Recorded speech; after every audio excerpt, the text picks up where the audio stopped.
Hey everyone, and welcome back to CEDH Northwest. Today we're going to be starting the first of our Enter the Battlefield series. This episode is going to be the 2 steps of CEDH. Now, for those of you who are not familiar with what the Enter the Battlefield is going to be, Enter the Battlefield is going to be our theory approach to CEDH series.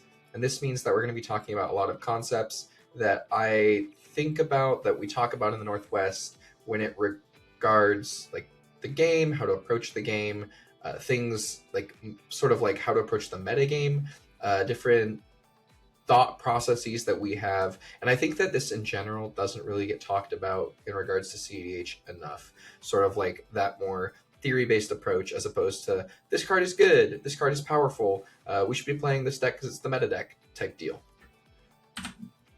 So to get started, we have the phases of a CEDH game.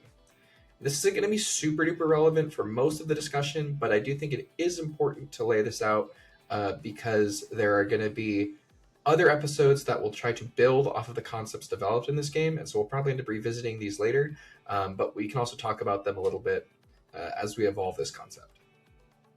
So with that, the phases of the CEDH game are the pre-game, starting the game, the early game, mid-game, late game, and end game. Now, there are some minute distinctions amongst a couple of these, and I'm not a big fan of reading bullet points, so I'll let you process these as you will.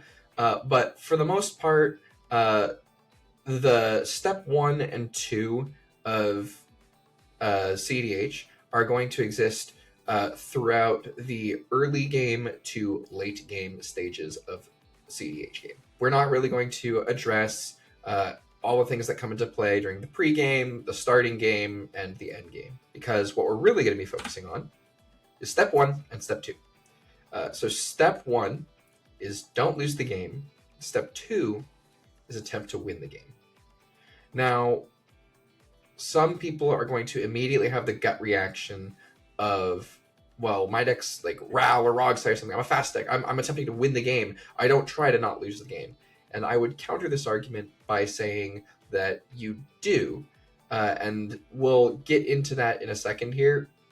But if you'll draw your focus down to the bottom of the page here, you'll see this model that demonstrates the cyclical nature of attempting to not lose the game and attempting to win the game as it relates to the speed of the deck that you're playing. Now, one thing I will pause on is that models in general from this theory perspective are not meant to be holistic. They describe visually one aspect of a concept. And so while we're only addressing this particular model today, I do think that there are those of you who might have questions about, well, how does this relate to an additional aspect? And hopefully I'll be able to address some of those. But as far as like the model goes, it's not intended to be all encompassing. It's not really possible to cover all of the different minutia and technicalities of intricate concepts such as those dealt with in CEDH in a simple visual graphic. So please just take the models for what they are, is that they're more or less visual demonstrations of how my thought process approaches this type of deal. And so I think with that, the first thing that we want to try and address here is how is the relationship between not losing the game and attempting to win the game cyclical? So we all know, we'll start with some like really like a simple deck, something like something easy, Sisei. This deck requires resources to win the game. It requires time, turn equity to attempt to win the game, which means that if there's a faster deck at the table, the first thing that this deck needs to do is not die. It needs to not lose the game, because if the game ends and you have lost, there's going to be no opportunity for a mid-range deck like Sisei to be able to try and win the game. So with that, Sisei, you can see on the model, sits a little bit closer to the slow end of the spectrum. Same with Marnius. And these decks are going to need to, when playing effectively, they're going to try and address decks that are going to win faster than them, and specifically decks that are going to be able to win much faster than them, such as Rogsai and Rao. different areas have different philosophies on this. Some of them are just like, oh, it's not my problem. I'm going to mulligan for something that advances my game plan. But this is CDH Northwest. And so we're talking about the way that players in our area tend to approach these concepts and approach gameplay. And in general, if we're looking at something like traditional Sisei, the players here are going to focus primarily on not exploding to something like Rao that's going to try to kill you on turn 2 consistently, which means that while it might be great to find a Smothering Tithe or something like that, a Cabbage Merchant, a Lotho in the early game, you might settle for Birds of Paradise and like an Eladomri's Call or something like that that's going to come out in the later game, and you're gonna keep a hand that casts Force of Will or that casts a like Fierce Guardianship or something like that. Theoretically, like if you're going before Ral, you might even keep a hand that says turn 2 Sisei with a Deadly Rollick, because if you need to, you will be able to Deadly Rollick the Ral. And that could keep you alive into the mid and late game, which is where this deck will engage in its sort of like pivot and try to win the game. So the bullet point here says that deck speed is going to be primary factor for determining step implementation, and that's going to be correct in terms of on the model. We see that slow decks start towards the don't lose the game area, and the fast decks start towards the attempt to win the game area. And this is because fast decks are going to attempt to not lose the game by trying to end the game as fast as possible. Because if you have won the game, you are not able to lose the game. That's just it. It seems silly to state it out loud, but when we're talking about this like academically, it's important to note this concept. So if something like Sisei and Marnius is gonna start with a focus on not dying to the quickest deck at the table, things like Ral and Rogsai are going to focus on trying to end the game before they miss out on their window and they don't get the opportunity to win the game anymore. So starting on opposite of the spectrum, and then we'll move in. So Ral, we'll take this one. We're going to attempt to win the game as quickly as possible. I've said this a bunch of times. But what happens when our early push gets thwarted, when our Ral does get Force of Willed or killed or something like that, and we start to move into this like more mid-range space where decks like Blue Farm and Sisei and whatnot are going to have greater advantage than us. This is going to mean that we are going to start right now on our pivot to attempting to win the game. So, attempting to not lose the game is what I meant to say there. Because being a deck like Ral, we're not quite semi-blue, right?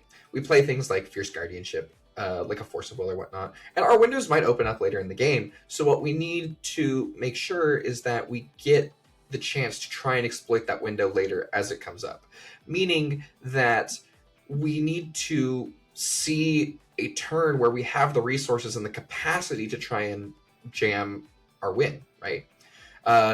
However, as we see in the model, since it is a cyclical relationship, as we've moved away from our ability to attempt to win the game, we're now moving into this space where we're trying to not lose, which means that a Ral might actually keep their Fierce Guardianship up and might actually fire it at something like an Ad Nauseam, right? If that's coming down from a Blue Farm in sort of like the mid game. And then we're moving in towards the center here. We're going to talk about like Rog, Thras, Blue Farm, Kinnan, these sort of like decks that exist closer to the center of the sphere here.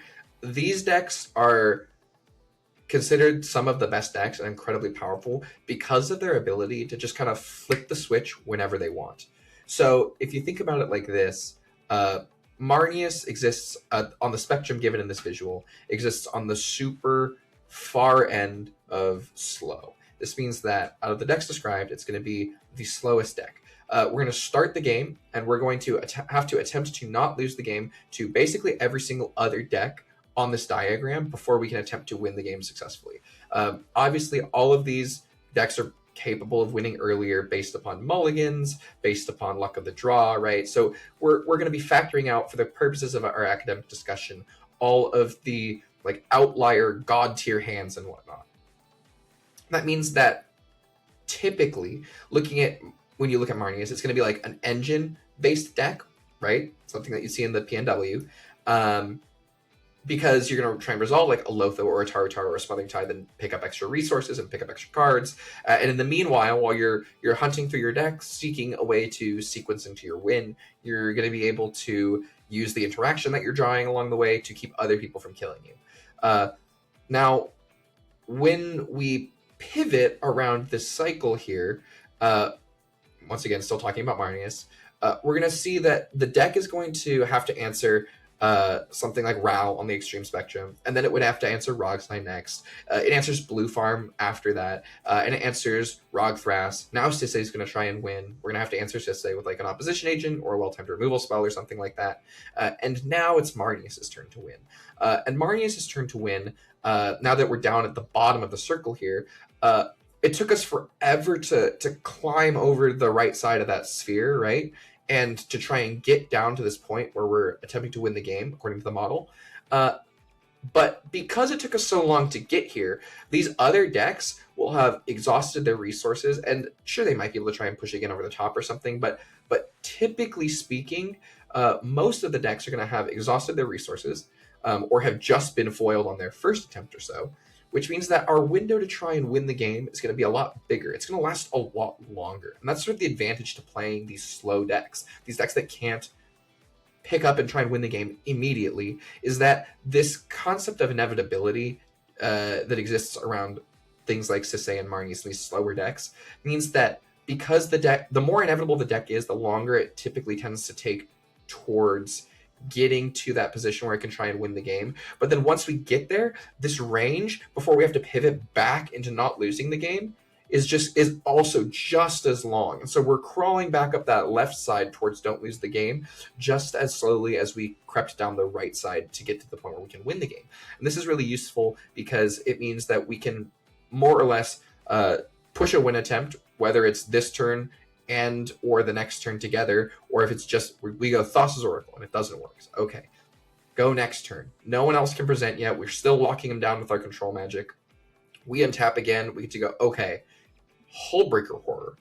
Okay, this one works or it doesn't. And then the next turn we can go again, right? Like that's the idea of inevitability and how it applies to these slow decks attempting to get to this win the game state versus something like Rao or Rogsai. They might be able to present multiple win attempts in a game, but they're going to cycle back and forth between these two steps very, very quickly. So they're going to start an attempt to win the game, pivot quickly into don't lose the game after they get stopped, and then one singular top deck is going to immediately change their ability to go from, oh, hey, I'm trying to not die, into, oh, I'm trying to win the game again, right? Like a single Wheel of Fortune. We fire this off and we get 7 new cards in Rogsai, in Rao. Now we're trying to go again, right? And it's now, once again, these other decks are still existing like in this other part of the sphere where they have to not lose, and then they can get down there to try and win the game. Now, I mentioned Rogthras, Kinnan, Blue Farm, and why these decks are really scary because they exist in the middle. It's because they are able to kind of throw that switch whenever they want, right? And what this means is that they exist in a space where, yeah, Blue Farm is faster. Say your pod is Marnius, Sisay, Rogthras, Blue Farm. Blue Farm has the option to be faster than the other 3 decks in the pod. So you can just jam a win right there, right? You go like turn 2 Ad Nauseam, turn 2 Necropotence, try and win the game, right? And if it gets stopped, that's tough. You're now in don't lose the game mode. You're pivoting to take advantage of whatever resources you can, sort of like scrapping. But like that's not the end of the world. Your deck is designed to have a backup plan. So you can grind pretty well because of that. And you're able to approach the rest of the decks at the table in a manner where even though we've flipped to the other side of the circle, we flip to the other side of the circle and it's just above where we started, right? And so now we're trying not to lose, but this deck, once again, has the option with the top deck that goes live. Say you draw into, I don't know, Intuition, right? You say you have nothing, you've resolved a Crom, you've been countering spells, playing like responsible Magic, right? And you draw Intuition off your Crom trigger, and you go, hey, this is great. I have Cavern in my hand, I have Abolisher in my hand, like, we can just try and force it now. And so you go again, right? And you're flipping the switch kind of on command off this top deck, similar to how Rao and Rogsire are going to do, but the oscillation is not going to be as drastic, right?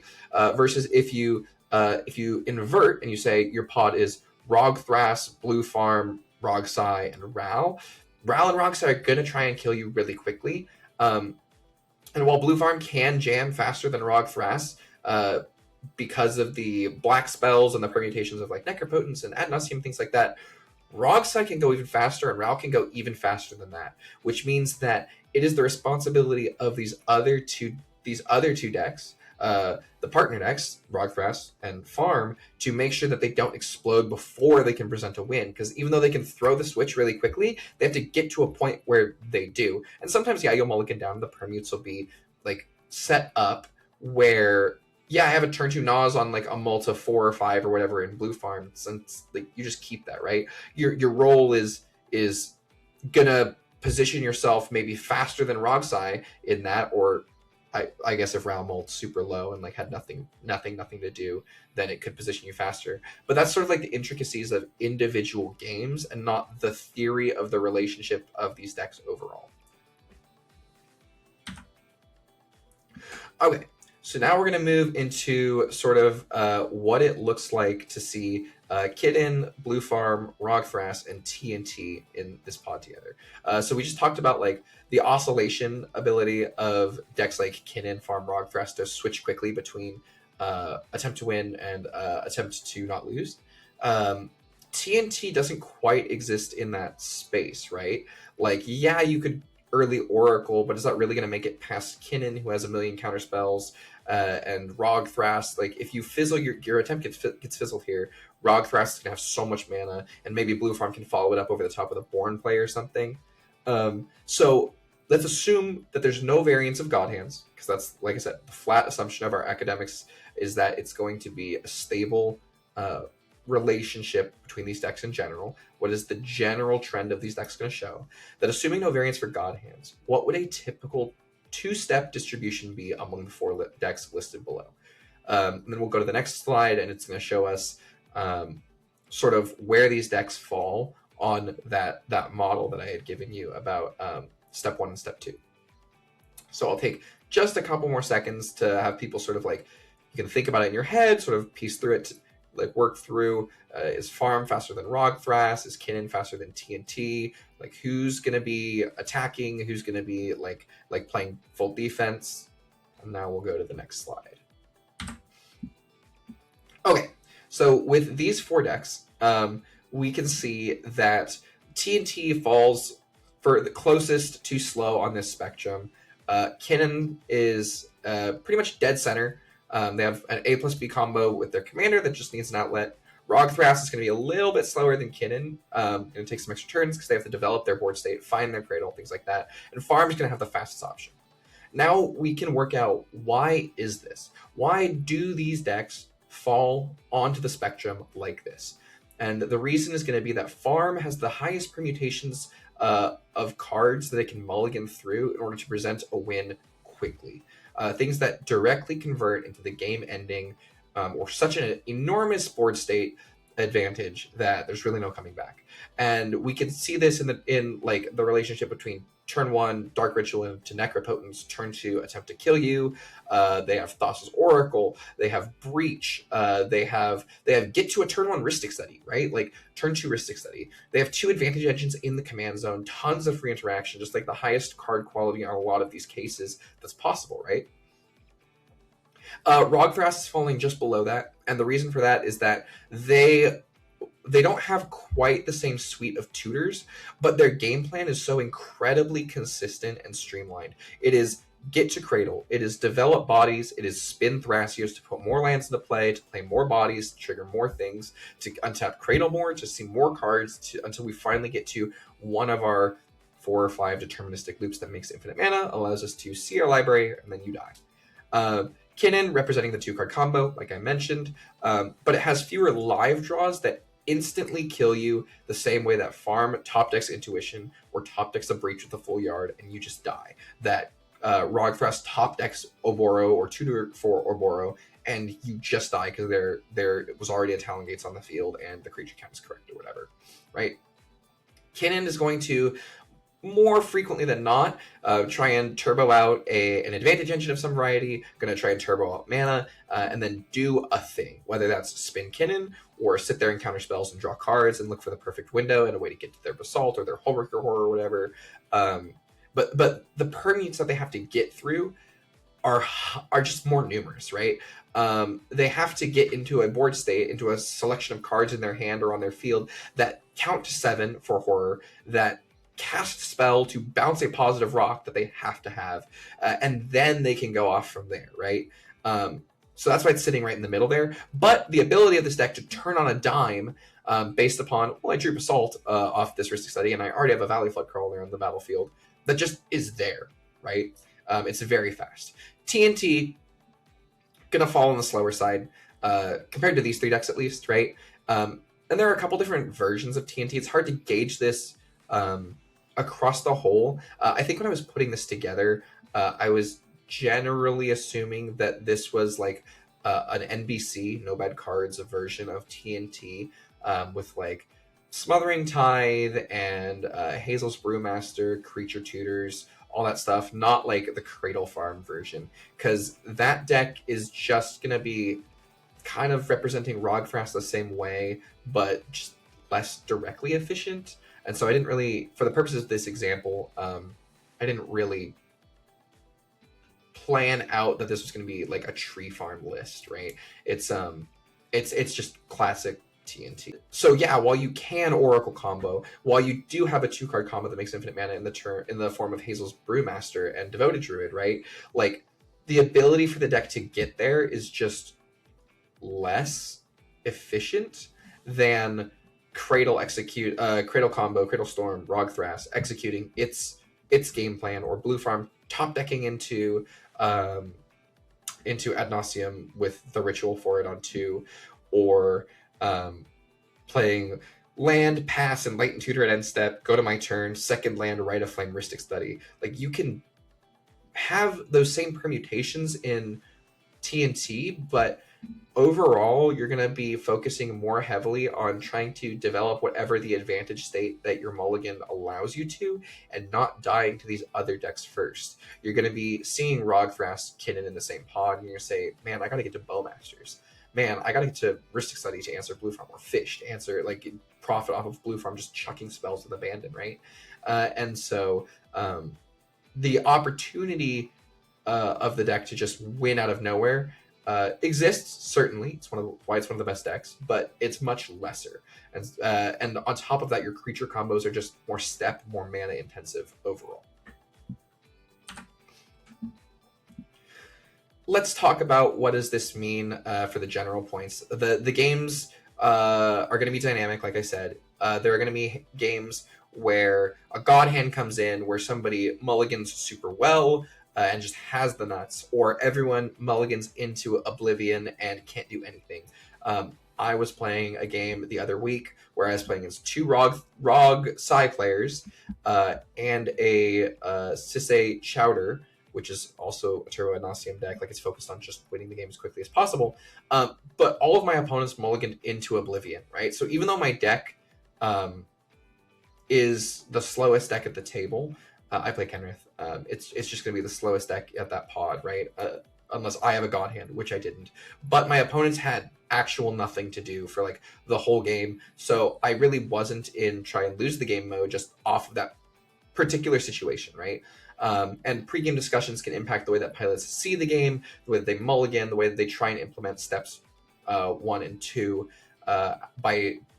that can be altered by the discussions that you have with other players in that pregame area. Like we were talking about at the beginning here, the pregame, the starting game phases, this is when you would talk about what deck is going to go faster than you? What do we need to mulligan for in order to make sure that we have an answer for Itali when they try and resolve Itali on turn 2, and we might very well just die if we don't have something? Or like, does anyone have like the ability to try and like interact with Rogfrast's board? Do you play Bowmasters? Okay, maybe we can try and get to Bowmasters and I'll let it sit because I'm not playing it, and even though I'm playing Kinnan, like I just won't worry about developing my board state so much. I'll try and focus on like counter spells and things like that. But we need to have a way to trim the field of the Rogthrast player, right? And so this pregame discussion, starting the game discussion, can impact mulligans and the way that the steps are implemented. Second note here is that the implementation of these steps that synergizes with the archetype, the list that you're playing, those players are going to generally be more successful than players who try and force something else, right? So let's say in my game that I described earlier, where it's me, Rog Sai, Sisay Chowder, Rog Sai, let's say they don't all mulligan into Oblivion. Let's say that they keep hands that that allow them to push for wins very early or very consistently, right? Then it is my job as the more mid-range, the control deck, I have to make sure that I am not dying to these decks, right? And so I can't focus on winning the game. My tutor that I have in hand doesn't say turn 1 Worldly Tutor for a Lothar or a Taru. My turn 1 Worldly Tutor suddenly says like play Command Tower and pass, holding up my Swan Song, and step, nothing's happened. Worldly Tutor for Endurance. So I now have an answer to a Breach Line or a Thoracle Kill coming out on turn 2. And now I get to play my Esper Sentinel on turn 2, still holding up the Swan Song, right? It's like these play patterns of responsibility, of attempting to not die, that are going to get me as a slower deck further into the game. And then we can get into like, we'll talk about politics in another episode, but like the way that you can negotiate these situations to make sure that your one counterspell doesn't get blown on something, right? But now we're going to talk about pivoting. Sort of mentioned it earlier, but like these decks that cycle rapidly, right? Like Rao, Rogsai. We're just gonna take a quick step back from the notes here. Is that I'm talking through it right now, and I realized that something I forgot to mention is the concept of draws, which really only applies to tournament EDH. But it is important to note that these fast decks they might not necessarily have the interaction to stop a win, but because they're able to cycle so rapidly, but fold to some amount of interaction also pretty easily. If, say, some sort of mid-range deck is quickly pulling ahead with its inevitability because an early win attempt by that deck got stopped, and they find the way to present it again, but another player is holding a counterspell, this concept of not losing the game really comes into focus for these decks now, because if the game continues at the current pace, we know that we're going to die to Sisay or Marnius or TNT, what have you, right? Because they're going to generate so much mana and card advantage and then play a silence effect and just kill us with whatever they want to do. So what I have to do is I have to find a way to not lose the game. And that doesn't necessarily mean that I'm going to win the game, but in tournament EDH, you can get these draws, which are worth a point, which is obviously better than 0 points for a loss. That means that I can collaborate with one of my opponents, say, hey, if you don't counterspell this Underworld Breach, or you protect this Underworld Breach for me, I can go ahead and resolve this. I'll find a way to kill the player who's winning, and then we can all just draw together. And then everyone gets a point, including the player that got killed. But it's that concept of not losing the game, because the inevitability that is provided by this other deck guarantees that if the game continues at the current pace, you're gonna die. So that's just an important aside that I have here. Okay, so back to it's time to pivot. Playing outside of a deck's primary game plan can sometimes be effective. So we just talked about a second ago how decks that apply a synergized approach of the two steps to whatever their deck's archetype and primary game plan is tend to see more wins. That's true. However, at a higher level, there are some times where you are a well-known control player, control deck. Kinnan is going to have a counterspell every time, right? They always do, and then they follow it with a Rhystic Study or a tutor for Rhystic or whatever. Sometimes you don't. Sometimes you see an absolute nut 7, and so you're going to play outside of what is typically your accepted play pattern, right? What is typically going to be your role. Kinnan is going to, in this case, try and execute step 2 before step 1. And being a deck that sits pretty much in the center, it's able to do that semi-effectively, right? That's why we're always have to be wary of like turn 2 basalts just getting chucked out and we die against a Kinnan player. A more extreme version of this would be like a Marnius deck, which is going to be slower. Just has natty turn 2 Oracle. They have land, Lotus Petal on 1, and then turn 2 they have land and follow it with Thassa's Oracle, Demonic Consultation, right? And if the decks in the pod are like Marnius, Rogsai, Ral, and I'm just going to say semi-blue just because I don't want to think of something else, right? But like decks that aren't going to typically find it within their scope of a role to try and not die first. They were just waiting till they untapped on turn 2 to try and present their own win. But say Marnius went first in this case, and they just go land, petal, Oracle Console. If no one had anything for that, the deck might just win with 0 backup, right? And so there's a time and a place to try and play outside of that role, outside of that generally accepted step 1, step 2, breaking synergy on that. Not generally, but there are times and places, and as players tend to pick up more skill and more experience, they will find the place and the windows to do this more effectively, and it'll help them win even more games, right? Lastly, I think it's worth mentioning that the implementation of the steps, like I said, individualized through assessment. This sort of just goes back to what I just said, but it phrases it in a different way, is that the implementation of the steps depends on the pilot and the deck. But if you sit down and you see a Marnius pilot, you're playing against them, generally speaking, your first thought is not going to be, I'm going to die on turn 2, right?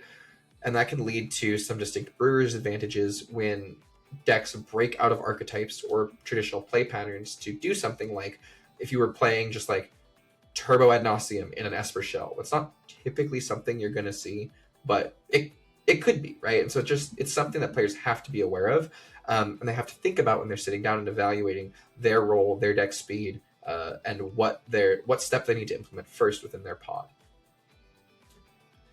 And then last thing here, deviation of execution between 1 and 2 principles can be also useful, maybe not even actually being able to win the game, but if, say, Marnius, it's just a good example here from our diagram, keeps this Oracle on 2 hand, and Rogsai is in the pod, Ral is in the pod, Itali is in the pod, and you break principal execution, and you chuck out step 2 ahead of step 1 as Marnius.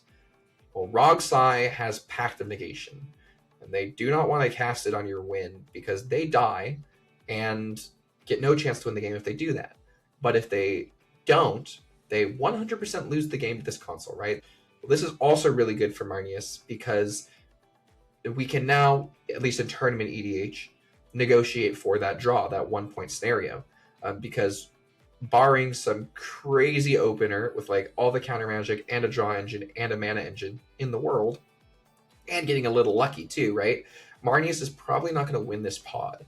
There are 3 turn 2 decks at the table, being Rogsai, Rao, and Itali, and it's going to be really incredibly challenging on average to be able to answer all 3 of them and then still have something left to do on your turn, right? So breaking the principal execution here forces Rogsai to say, well, I don't want to get 0 points and lose the game. So I'm going to instead, I'm gonna show you this Pact of Negation and ask that you don't cast it, or since Marnius is probably never going to accept that offer in this situation, okay, let's talk about a draw here. And that you have to work on like pot dynamics and like negotiating and politics and all that stuff to figure out that particular situation. But it can be to a deck's significant advantage to try and break the preconceptions around their archetype by displacing step 1 and 2 in their execution. So that brings us to like everything that I had to talk about today in terms of step 1 and step 2. Um, we'll go into some other topics next time. I believe the next episode I have lined up is introduction to politics.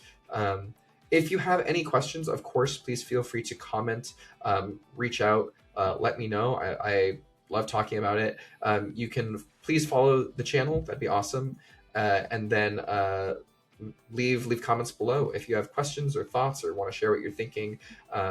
My my Discord is Anvil Dust, if so, reach out to me there if you have something specific. And hopefully, we'll see you next time.